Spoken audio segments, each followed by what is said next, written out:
told you it's a bad video, so now it's in 2 parts. But hey, this is all I can do right now until I get my equipment better.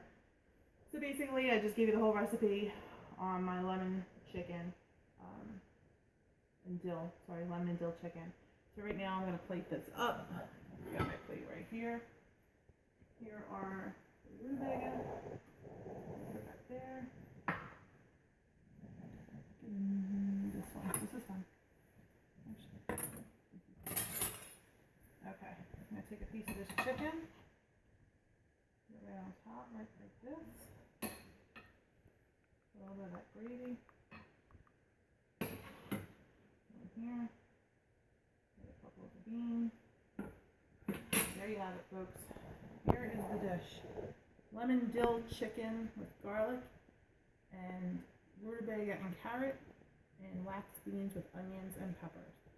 So if you want this recipe, I will be posting it up on my Facebook page, and I will also obviously have this YouTube video that's split in 2, and my site is Kathy Rose 2017 Challenge. So enjoy, check it out, see you soon.